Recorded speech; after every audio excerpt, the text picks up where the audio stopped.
Welcome to Sacrilegious Discourse. I'm husband. And I'm wife. Together, we're reading the Bible for the very first time. We grew up without religion and wanted to know what all the fuss was about. Well, what have we learned so far? That God is a dick, and apparently some people believe in talking donkeys? We're not trying to pass ourselves off as experts. Nope, we're just reading the Bible for the first time and giving our first take reaction. If you'd like to join us in this venture, you might consider starting at episode 1. Otherwise, jump in wherever you like. All right, let's go read the Bible. Yeah, let's get to it. Husband! Wife! Do you remember what the hell we did on Friday and where the hell we are today? Well, on Friday we read Ezekiel chapter 20. Sure as fuck did. And in that episode, Ezekiel had the elders in front of him again. Like he was meeting with them, I guess. Because they're always like, what did God say? Right. Yeah. And God was like talking through Ezekiel, obviously, because that's the way that God does, you know. He was like, tell him I said talk to the hand. Right. Yeah. And God was recounting how he led them out of, Egypt, and then they fucked him over because they worshipped other gods. And he's like, fine, you can sort of live sometimes. And then he was like, but then later on, he was going to let them into the promised land, but then they still kept worshiping idols. And he was like, I was going to fuck them up, but then I didn't. And then I let them in anyway. And why wouldn't he kill them? Because he was worried about what the neighbors would think. Yeah. I mean, as you do, you got to worry about what the neighbors think. You got to keep up with the Joneses, you got to do what you got to do. Egyptians would think that he was evil. Right. But he did say, I am withholding, I'm reserving the right to enact judgment on you at some point in the future. But then I'm also going to restore you guys too. So like, I'm going to kill you and then I'm going to make you better. And so that seems to be the entire theme of the Old Testament. Yes. And it was all wrapped into that chapter. And that's what that one was about. It's true. Yeah. You got it. Before we get into what today is going to be, though, I do have an announcement to make. And as you probably all know already, we are in the midst of a Patreon drive, and we are trying to get to a level of $400 per month to take care of some of the needs that we need to get done for our podcast. That being said, we have a new patron. What? Yeah. So our new patron is Runghiled. Yes. I hope we pronounced that right. We did look up pronunciation. Because Scandinavian? It is Scandinavian. Yeah. So, and we were very confused as to how to pronounce it when we saw it. So Runghiled. I love it. So, thank you so much for supporting us. Thank you so much from the bottom of our hearts. Yeah, no, it means the world. And, this whole response that we've gotten from people when we've asked for this help has been absolutely incredible. Mm-hmm. Like, I mean, we really appreciate you guys taking the time out of your day to visit our site and go over and actually take the time to support us. I mean, I know, it's not easy doing that. You have to specifically make the steps to do it. So thank you so much. It really means the world to us, and it helps us out more than you will ever know. And we just can't say thank you enough. So thank you, Runghiled. Thank you so much for your support, and we hope to hear from you soon. And feel free. We would love for you to join us on our Discord on Tuesdays. Actually, that goes for everybody because honestly, we probably talk the most. That's where we have our just normal chats with fans. Yeah, that's where we hang out. That's where we hang out. If we hang out anywhere, that's where we hang out. Yeah. So Discord is where it's at. And I'm trying to be better about actually checking in even on non-Tuesday talk times. Right. And it's kind of a thing. So come talk to me and make me talk to you. Yes. Tag wife. Make her come to the Discord channel. Get me to the table. Yeah. So anyway, we just got done reading on Friday Ezekiel chapter 20, which means that today we're getting into Ezekiel chapter 21. All right, let's do this. Okie dokie.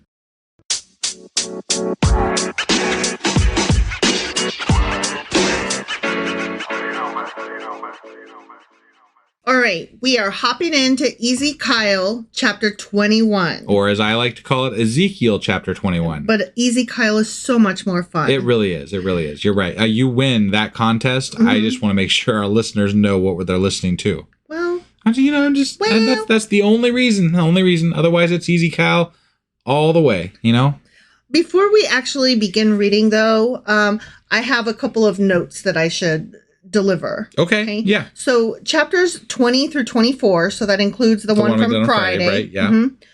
They offer further predictions regarding the fall of Jerusalem. So I think I said that on Friday as well. These are like a section unto themselves. Okay. And so we're in the middle of that now. Got it. Okay. Yeah. This particular chapter also includes a prophecy against the Ammonites.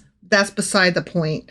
This has been called the sword song, or the prophecy of the sword. Ooh. On account of its detailed mentions of sword of the Lord. The sword of the Lord. We've talked about the sword of the Lord before. And I'm excited about this. Yeah, he's got a sword and he's going to poke you with it. Yeah. Yeah, he is. Do you remember that that skit with he's one of your favorite guys from SNL, the which guy from SNL? The guy that lives in his mom's basement. What the hell's his name? He dated lots of girls. And Pete Yes. Pete Davidson. Yeah. Yes. Do you remember the skit where he was like on and he would go, okay.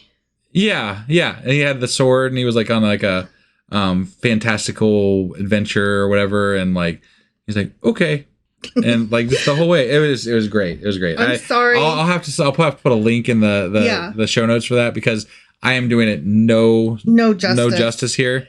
Here's the thing with Pete Davidson. Everybody either loves him or hates him. Sure, but that, like, whether you love him or hate him, that one definitely was like one of my favorites. So I'm just throwing that out there. I absolutely love him. I think he's hilarious because he's just my kind of person. And even though I am not the right age, like demographic, to be a person who adores Pete Davidson, I still do nonetheless. Right. So, but it's just the sword reminded me of that skit. So okay.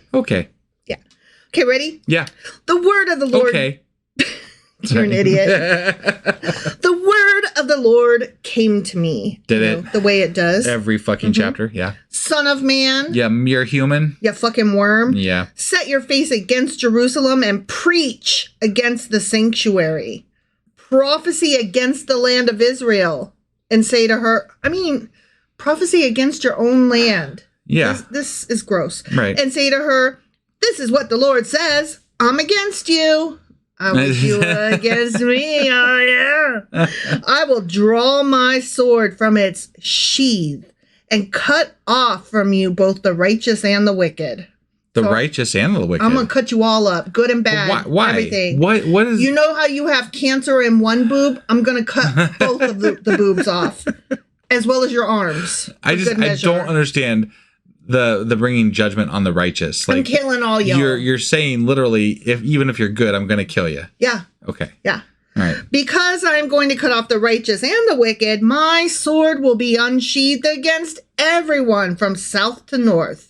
Kill all of you. Just kill y'all. I just love murder. Right. Remember? I'm the murdery god. Oh, how could we forget? It's literally in every chapter. Fear the Lord. All the fucking time. Then all people will know that I, the Lord, have drawn my sword from its sheath.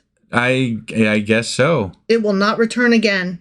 I'm not putting this sword away. Just gonna keep I might shove it in a stone so that Arthur could come pull it out. Is that, you think so? That would be fun. Yeah. Therefore, groan, son of man, groan before them with broken heart and bitter grief. And when they ask you, why are you groaning? You shall say, 'cause of the news that's coming. Every heart will melt with fear and every hand go limp.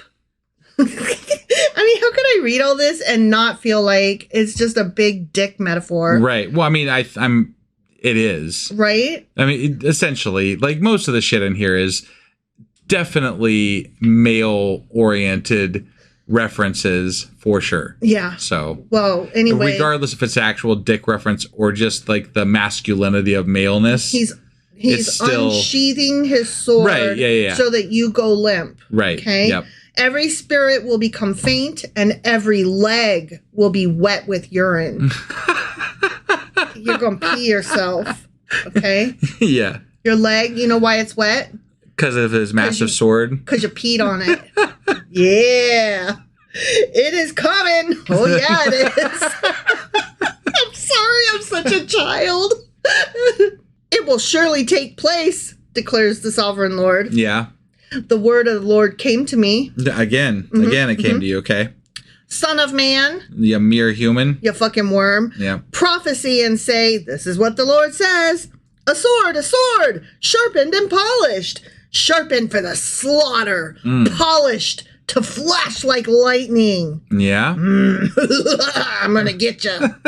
Shall we rejoice in the scepter of my royal son? The sword despises every such stick. What? My sword. The sword despises every such stick. I don't understand the reference there exactly. Your swords suck compared to mine? I guess. I really don't know. That's a weird sentence. That's a weird sentence. It is. Okay. The sword is appointed to be polished, to be grasped with the hand. It is sharpened and polished, made ready for the hand of the slayer. Song of the sword, right? Sure, yeah. I love my sword. I'm going to polish that shit so He's going to grasp it real hard. I'm going to shine it up and down. Up and down. Did you ever... back and forth, up and down. There's a video of this this preacher at some... I don't even know. It's just like a meme I saw, basically.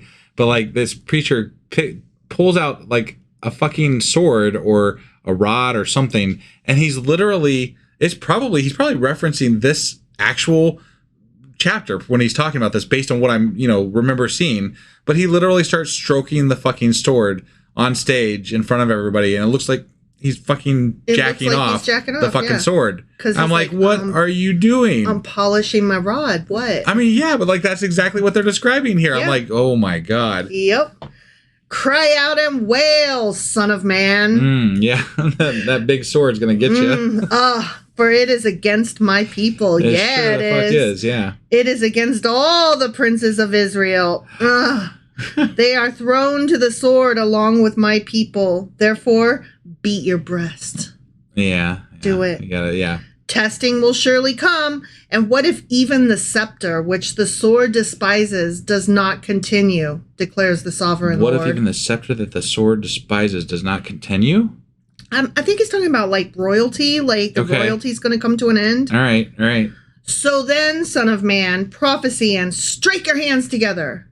Okay. And clap. I guess. I don't know. Let the sword strike twice. Even 3 times. Oh, okay. It's a sword for slaughter.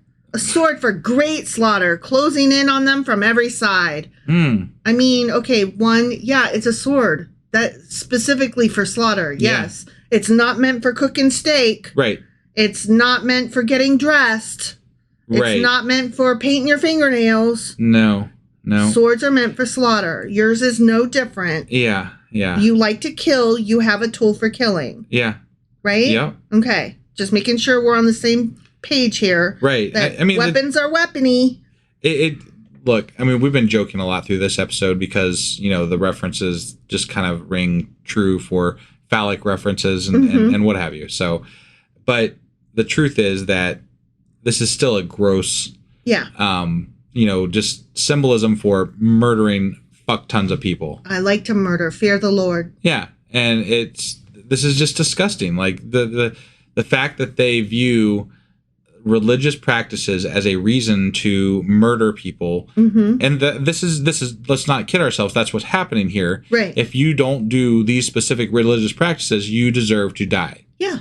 That is exactly. And it's sickening because these, and I know I say this all the time, but these same ideas are percolating back into society. And it's just not good. It's very not good. And I'm not. This is part of the reason why we wanted to read this book, because we wanted to understand where these disgusting ideas are coming from. And here it is. These are the disgusting ideas. I love my sword. Really? Because Americans love their guns. Right. Yeah. It's almost a direct correlation between this and guns, right? Swords, guns, whatever. We all like to kill everybody. Not only that, and specifically the idea that you have the right and moral stance to murder people, the moral duty for not obeying God, right? Whatever that obeying is to you, for any one person who possesses a weapon that day. Yeah. So that hearts may melt with fear and the fallen be many, I have stationed the sword for slaughter at all their gates. Look, it is forged to strike like lightning. It is grasped for slaughter. I see. Okay. Slaughter, slaughter, slaughter, slaughter, slaughter, kill, kill. Yeah. Okay? Yeah. Making sure you understand it. Right. If I say it often enough, then I think right? he has said it often enough. Me too. I'm going to just say that right now that he has said it often enough. Oh, this part's fun. We're going to do the hokey pokey. Ready? We're going to turn ourselves around? Slash to the right, you sword. Then slash to the left. Wherever your blade is turned. Ah. You know. Yeah.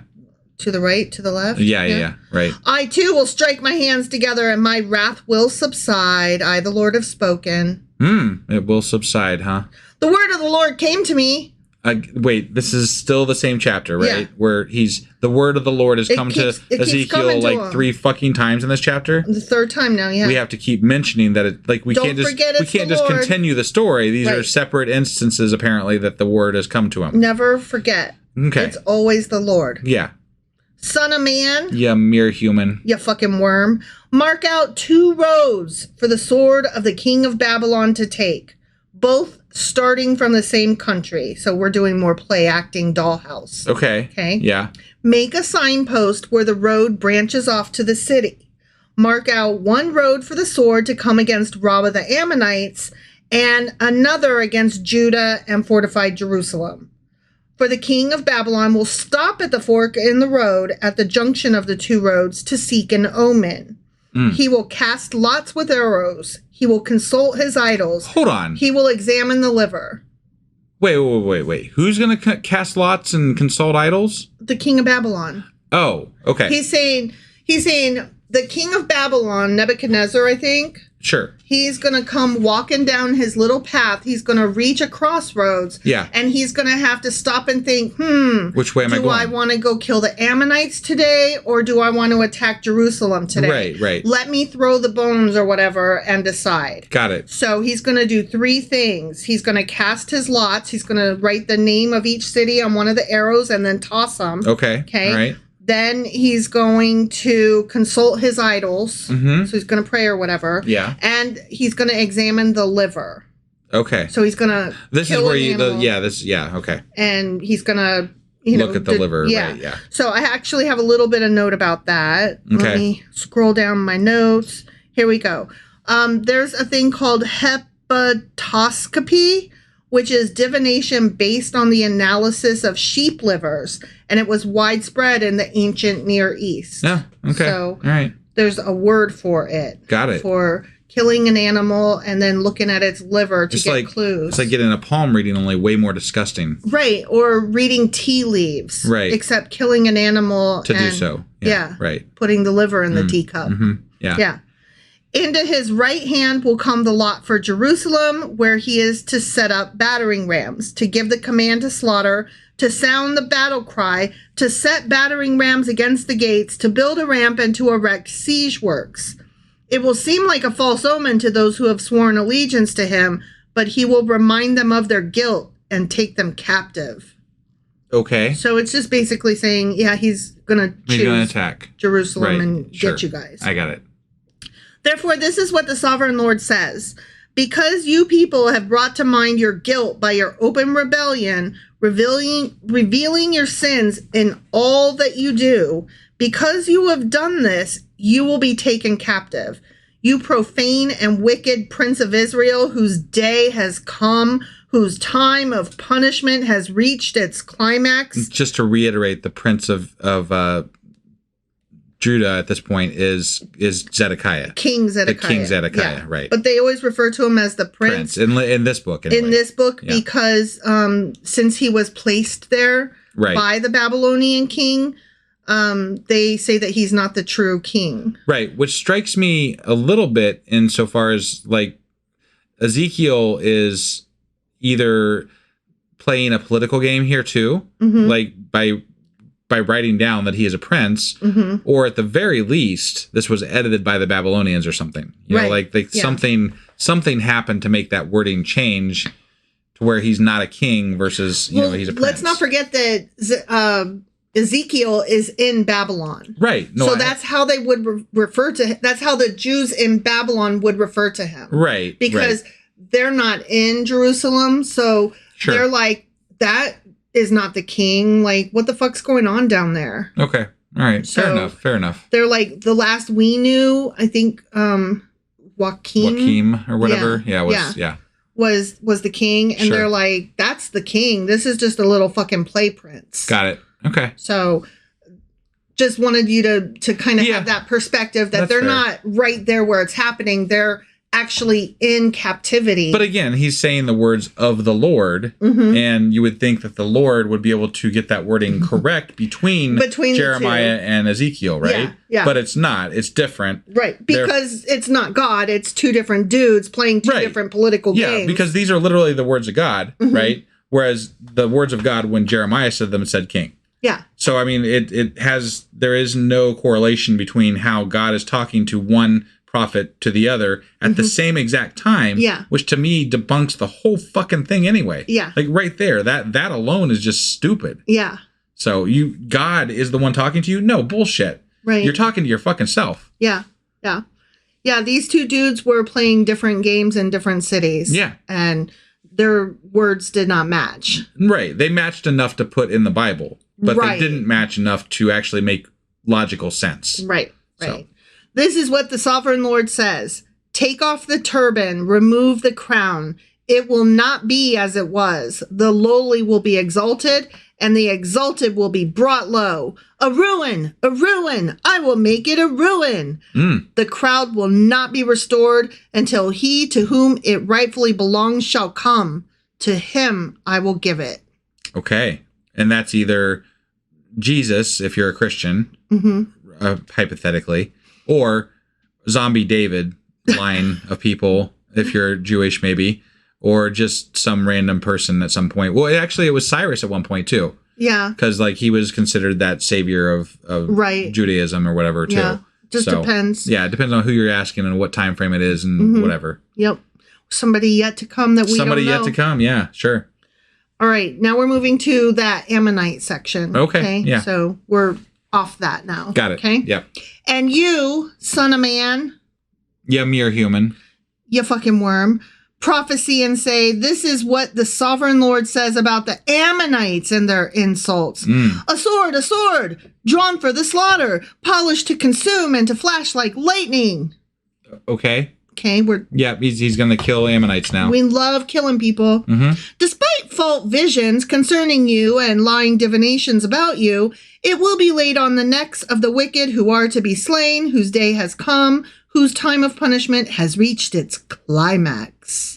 I'm not really sure why we, in the Bible, right here, when we're talking about God's judgment, care about the destruction of the Ammonites, right? Same, yeah. Because ideally, hypothetically, we already destroyed them earlier in the Bible. And moreover, it's not really relevant because it's not the Jewish people that are destroying the Ammonites. It's God through Babylon. Right. And therefore highly unrelevant to the whole story. The only thing that I can kind of draw from it is this particular book of the Bible has been very interested in how the Jews of that time came into being. So they talked about their early Ammonite and Midianite and all of that from the Canaanites, right? Yeah. He talked about that a couple of chapters ago about how they came into being as the people they are today. Right. And so it strikes me that he's like, I'm going to kill your mama. Okay. All right. Maybe there's some, because he did refer to them as, your father was, I forget what team, and your mother was the Ammonites. Yeah. And so now he's basically saying, I'm going to kill you. I'm going to kill your mama. I guess. I'm just putting it out there that maybe that's where he's going. I just feel like this is an unneeded portion in the Bible. Totally agree. Totally agree. Right. I'm stretching to try to find any kind of literary reason for it. Yeah. And that's the only thing I could come up with. Sure. But on the face, I totally agree with you. Right. Let the sword return to its sheath. Oh, I thought it wasn't going back in its sheath. Yeah, he said that at one point. In the place where you were created, in the land of your ancestry, I will judge you. All right. Oh, okay. damn. All I right. just had to read 2 more sentences. Yeah. I will pour out my wrath on you and breathe out my fiery anger against you. I will deliver you into the hands of brutal men skilled in destruction. You will be fuel for the fire. Your blood will be shed in your land. You will be remembered no more, for I, the Lord, have spoken. Guess what happened? We still remember them. Still remember them. They're right there. We're talking about them today in 2024. Yeah. So I guess that didn't work out so well for God. We still remember them because you wrote that down. Right, yeah. If you wanted to forget them... You shouldn't have written it down. You should have not written it down, Yeah. So I guess that didn't work out so well. Nope. All right. Do you remember the Ammonites? I do, actually. I do. Me too. I do. Yeah. Me Because too. I just heard about them just now. Again. Yeah. Some more. Yep. So you got anything else for us today? Absolutely not. Absolutely. Okay. All right. Great. That was Ezekiel chapter 21. Sure as fuck was. Which means that we will be back tomorrow with Ezekiel chapter 22. All right. We'll see you then. Bye.